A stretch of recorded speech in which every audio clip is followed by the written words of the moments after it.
Honourable Speaker, pursuant to provisions of Standing Order 43.1, I wish to make a general statement regarding the commemoration of the International Day of Persons with Disabilities 2025. Honourable Speaker, today, Wednesday, 3rd December 2025, the global community marks the International Day of Persons with Disabilities under the theme Fostering Disability Inclusive Societies for Advancing Social Progress.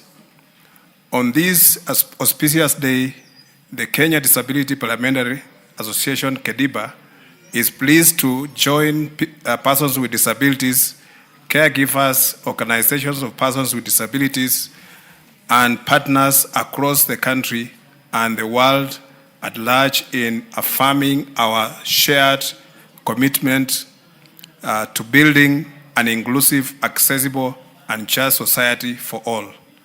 Notably, Honourable Speaker, this year's theme, Fostering Disability Inclusive Societies for Advancing Social Progress, is both a call to action and reflection of our national progress in advancing disability inclusion.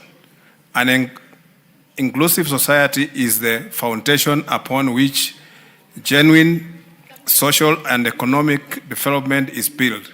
It is society where every citizen, regardless of ability, can participate, contribute, and thrive.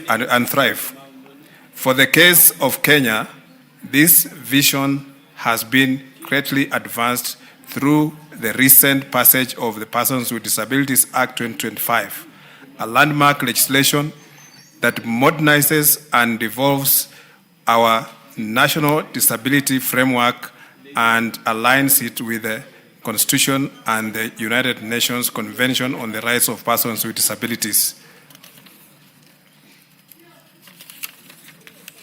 Honourable Speaker. You are done? Not yet.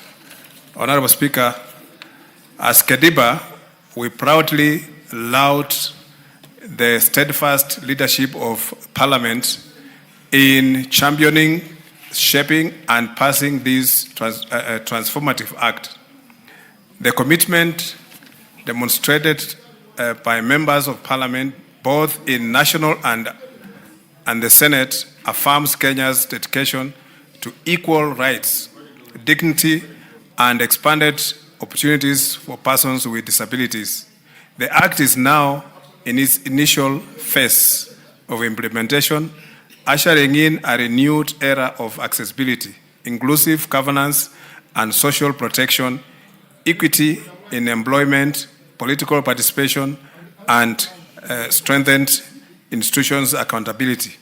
Honourable Speaker, conscious of the fact that true measure of this important legislation will be proven in full effective implementation, KEDIPA calls upon the House of Parliament to exercise their critical oversight role to ensure that all ministries, state departments, county governments, and public institutions domesticate and operationalize the provisions of the Act without delay. Equally, we urge this House to prioritize adequate budgetary allocations during the immediate cycle of national budgeting, including a supplementary budget in the first instance, so as to avail adequate funds for full implementation of the Act. Honourable Speaker, as part of Parliament's progressive journey towards disability inclusion, KEDIPA also reiterates its long-standing recommendations that Parliament establishes a disability mainstream unit dedicated to championing inclusive practices within the parliamentary service and legislative processes.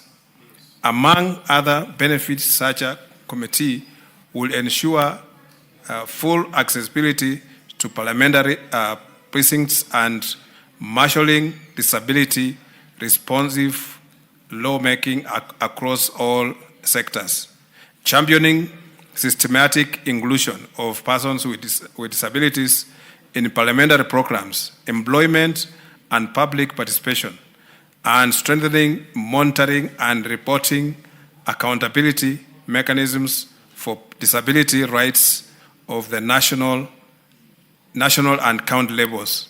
Honorable Speaker, on this International Day of Persons with Disabilities, KEDIBA reaffirms its unwavering commitment to working with Parliament, government agencies, development partners, civil society, communities to ensure that the disability inclusion is not an afterthought but a foundation pillar in Kenya's development agenda. We believe that social progress cannot be achieved if millions of Kenyans with disabilities remain excluded from national decision and economic participation and social services. Honorable Speaker, I urge members of this House to model the way as we move toward with the unity, agency, and boldness of entrenching disability inclusivity. Let us foster a Kenya where every person is valued, supported, and empowered to contribute to our shared prosperity. This is not merely our legal obligation, it is our moral duty.